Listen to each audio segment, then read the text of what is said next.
Halo Ibu Rika dan teman-teman semuanya. Selamat siang untuk dosen pengampu saya, Ibu Rika Nailufar Sinaga, dan teman-teman yang sedang menonton. Di sini saya akan menjelaskan PPT saya yang berjudul Doping dan Penyalahgunaan Obat. Sebelum saya menjelaskan PPT saya memperkenalkan diri saya terlebih dahulu. Nama saya Andre Lukas Purba dengan NIM 6213210005. Saya dari kelas IKOR B 2021, mata kuliah Kesehatan Olahraga, dan dosen pengampu mata kuliah Kesehatan Olahraga saya adalah Ibu Dr. Rika Nailufar Sinaga, M. Biomed, IFOKA. Jadi langsung saja kita membahas poin-poinnya. Yang A, saya membahas sejarah doping.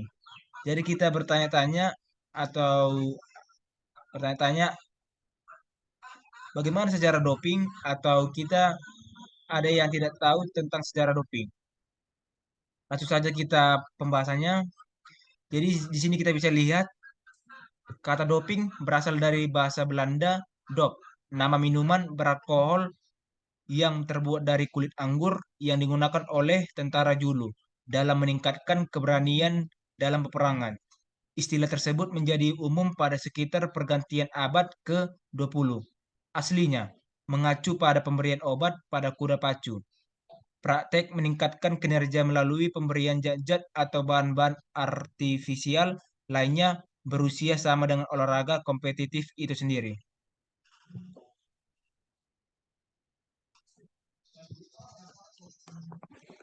Jadi, olahragawan Yunani kuno dikenal menggunakan diet khusus dan obat perangsang untuk memperkuat diri.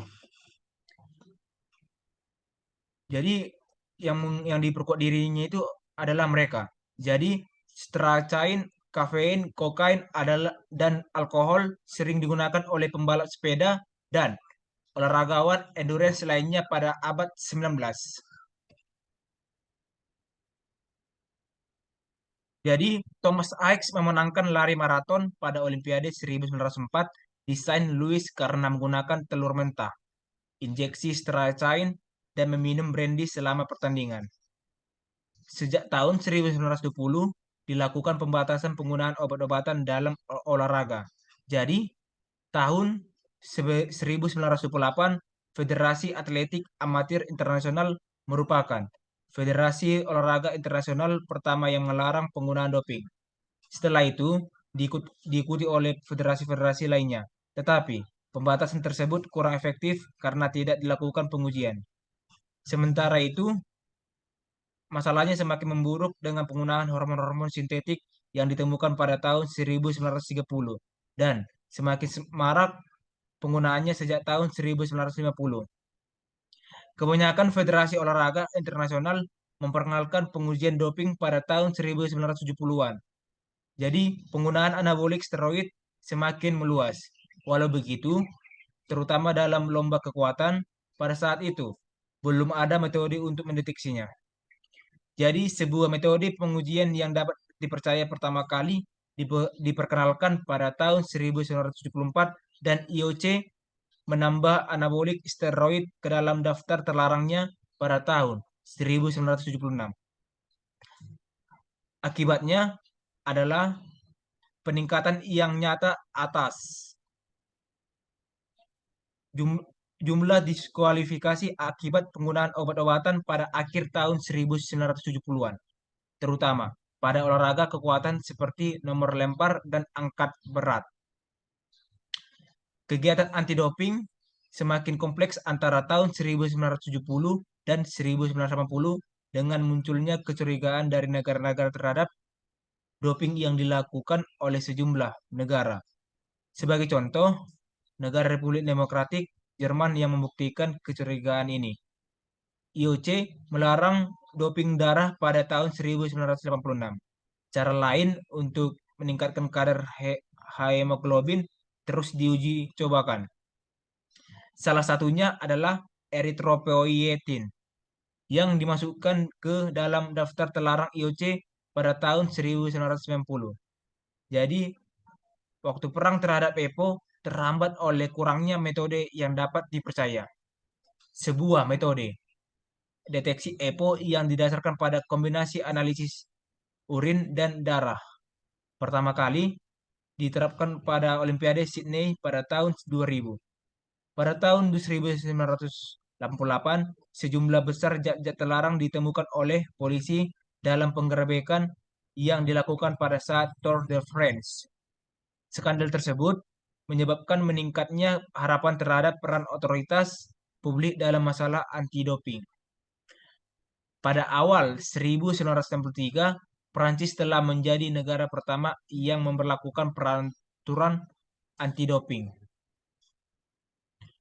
Kemudian yang B, saya membahas pengertian doping.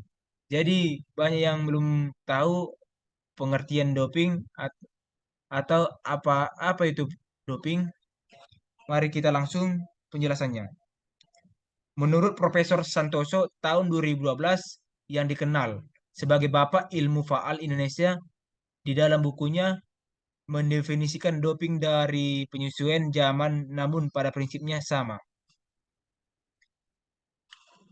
Jadi pada tahun 1963 para pakar mendefinisikan doping adalah penggunaan zat-zat atau dalam bentuk apapun yang asing bagi tubuh atau zat yang fisiologis dalam jumlah yang tidak wajar dan dengan jalan tidak wajar juga oleh seseorang yang sehat dengan tujuan untuk mendapatkan suatu peningkatan kemampuan buatan secara tidak jujur.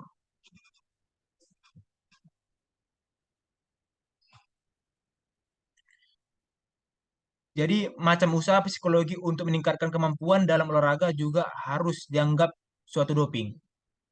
Karena dirasakan sukar untuk membedakan penggunaan doping dan suatu pengobatan dengan menggunakan obat-obat stimulansia, maka ditambahkan pula hal-hal baru dalam definisi tersebut, yaitu bila karena suatu pengobatan terjadi kenaikan suatu kemampuan fisik karena khasiat atau karena dosis yang berlebihan, maka pengobatan tersebut dianggap suatu doping.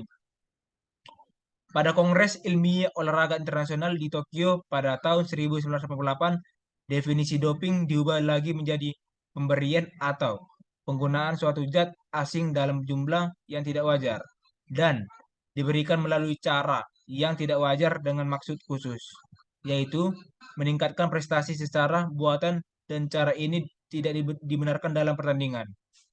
Menurut Undang-Undang Nomor 3 Tahun 2005 tentang Sistem Keolahragaan Nasional, Bab 1 Ketentuan Umum pada Pasal 1 Ayat 22, yang menjelaskan doping adalah penggunaan zat atau metode terlarang untuk meningkatkan prestasi olahraga.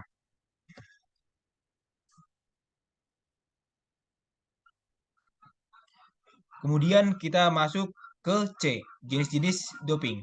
Jadi, apa saja jenis-jenis doping? Atau ada mungkin yang belum tahu jenis-jenis doping. Mari saja kita lanjut pembahasannya. Yang pertama, pembahasannya stimulans. Jadi, stimulans merupakan obat yang langsung mempengaruhi susunan syaraf pusat.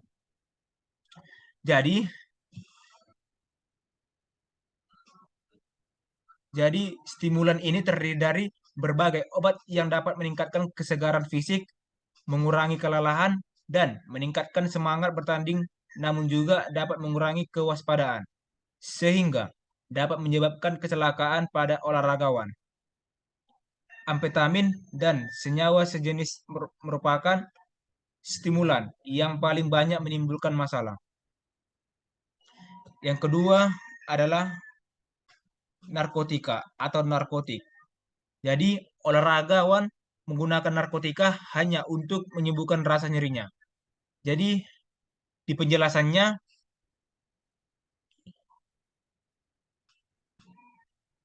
tetapi tidak mengobati penyebab dari nyeri.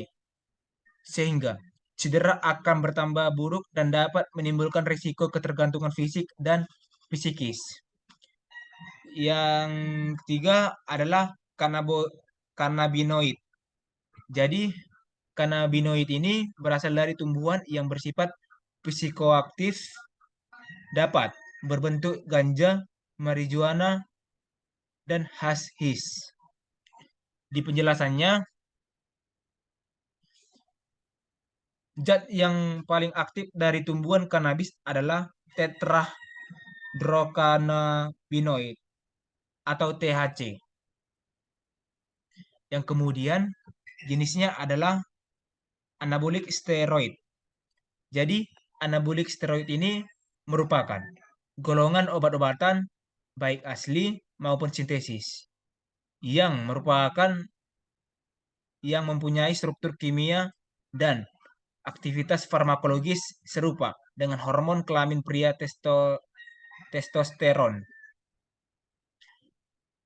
Jadi penjelasannya, steroid anabolik sering disalahgunakan oleh olahragawan untuk meningkatkan massa otot, tenaga, dan kekuatan, serta meningkatkan nafsu makan dan semangat bertanding. Steroid eksogen adalah senyawa steroid yang tidak dapat diproduksi oleh tubuh secara alamiah. Contohnya, boldenon, stanozolol, danazol, dan lain-lain. Steroid endogen adalah senyawa steroid yang dapat diproduksi sendiri oleh tubuh secara alamiah, seperti androstenediol, testosteron, dan lain-lain. Kemudian yang kelima adalah hormon peptida atau peptide hormones. Jadi senyawa yang termasuk golongan ini adalah hormon gonadotropin atau HCG. Di penjelasannya yaitu selain selain golongan hormon gonadotropin atau HCG, ada juga golongannya yaitu luteinizing hormon atau LH, growth hormone atau HGH, insulin like growth factor IGH min 1, kemudian erythropoietin atau EPO, insulin, dan corticotropins. Kemudian yang keenam adalah beta 2 agonis. Jadi beta 2 agonis ini pada umumnya digunakan dalam pengobatan asma. Jadi jika beta 2 agonis ini turut beredar dalam darah, akan memberikan efek anabolik. Oleh karena itu, beta 2 agonis dilarang kecuali formoterol, salbutamol, salmeterol, dan terbutalin yang diperbolehkan penggunaannya dalam bentuk sediaan inhalasi untuk mencegah atau mengobati asma atau asma akibat olahraga atau kondisi bronkokonstriksi. Yang ketujuh adalah senyawa dengan aktivitas anti-ostrogenik.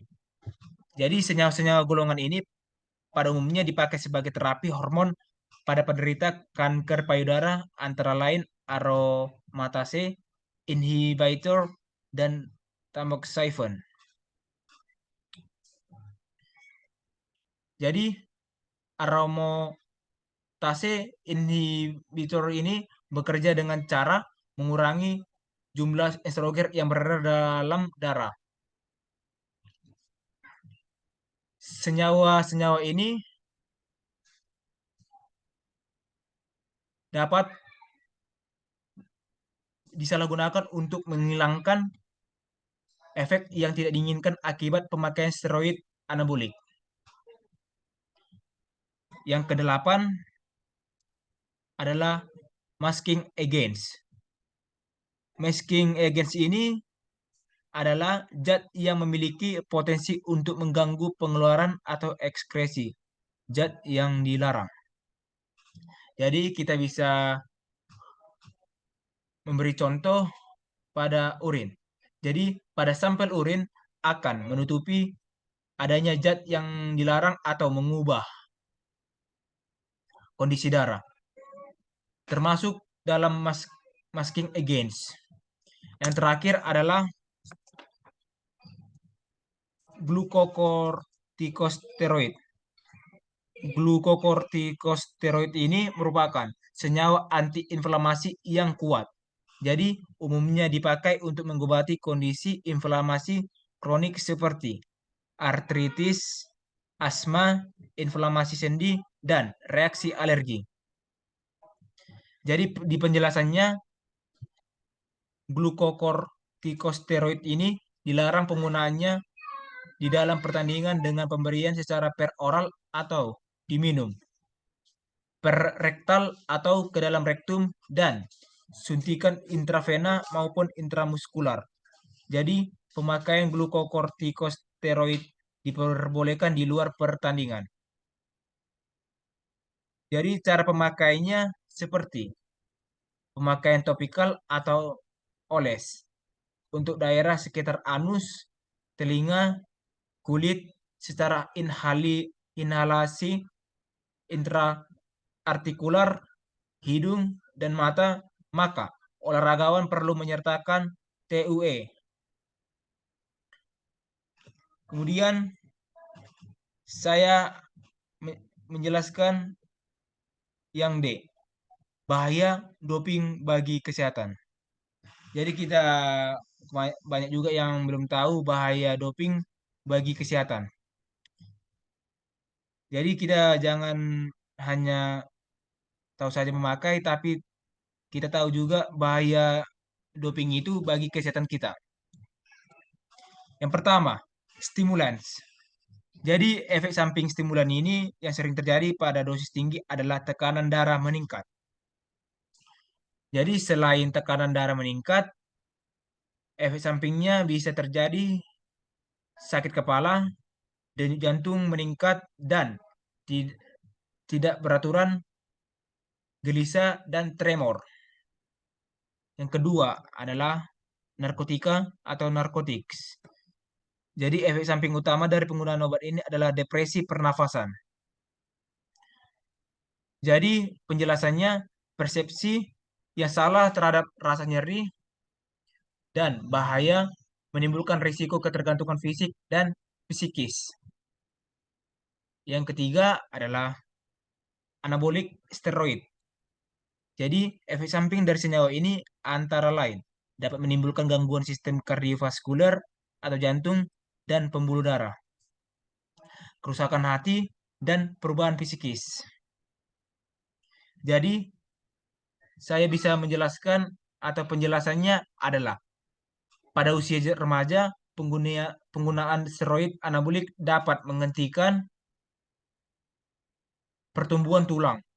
Pada laki-laki dapat menyebabkan ukuran mengecil atau testis mengecil, buah dada membesar, dan menurunkan produksi sperma di pada wanita dapat menyebabkan maskulinisasi atau seperti pertumbuhan kumis, pembesaran suara, dan lain-lain.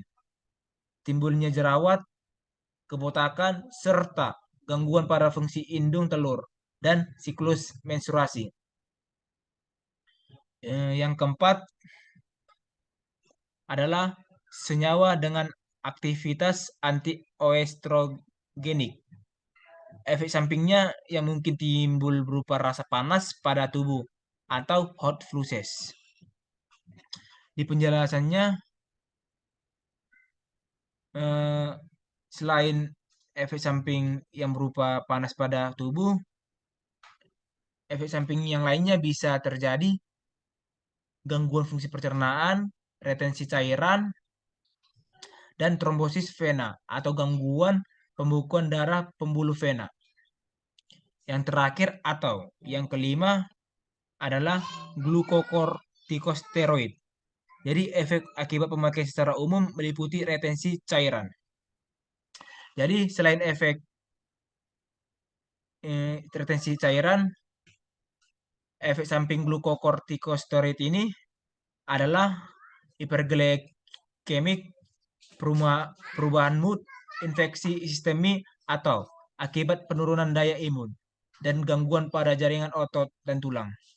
Contohnya, osteoporosis, mengendurnya jaringan lunak dan kelemahan otot, tulang, dan tendon. Kemudian saya menjelaskan sanksi doping dalam dunia olahraga. Jadi kita jangan hanya tahu tentang yang kita sudah bahas tadi, tentang sejarah doping, kemudian pengertian doping, jenis-jenis doping, kemudian bahaya doping bagi kesehatan, dan sanksi. Jadi kita harus tahu sanksi yang kita gunakan doping atau sanksi doping dalam dunia olahraga ketika kita masuk di dalam dunia olahraga atau kita sebagai atlet. Jadi berikut ini saya sudah membuat konsekuensi pelanggaran peraturan anti doping atau LADI di tahun 2007. Pelanggaran oleh olaragawan atau orang lain terhadap peraturan anti doping dapat mengakibatkan satu atau lebih hal-hal berikut. Kita langsung saja poin-poinnya. Poinnya itu ada 3. Jadi kita membahas satu-satu. Yang pertama itu yang sudah saya buat di PPT saya ini, yaitu yang pertama, diskualifikasi berarti hasil-hasil olahragawan dalam sebuah kompetisi atau pertandingan tertentu dibatalkan dengan segala konsekuensi yang diakibatkan termasuk pencabutan medali, poin, dan hadiah. Di poin kedua, sanksinya yaitu larangan keikutsertaan berarti olahragawan atau orang lain tersebut dilarang selama satu jangka waktu tertentu untuk ikut serta di dalam kompetisi atau kegiatan lain atau pendanaan sebagaimana dinyatakan di dalam pasal 10.9 CODE atau status selama larangan keikutsertaan. Poin yang ketiga adalah skorsing. Skorsing sementara berarti olaragawan atau orang lain tersebut dilarang untuk sementara waktu untuk berpartisipasi dalam kompetisi apapun sebelum adanya keputusan final pada suatu dengar pendapat yang dilakukan berdasarkan pasal 8 CODE atau hak atas dengar pendapat yang adil. Jadi begitulah penjelasan PPT saya yang berjudul doping dan penyalahgunaan. Jika ada kalimat pembahasan atau yang atau kata-kata saya yang saya jelaskan salah, saya minta maaf. Jadi semoga PPT saya ini berguna atau bermanfaat bagi yang menonton. Demikian saya ucapkan terima kasih.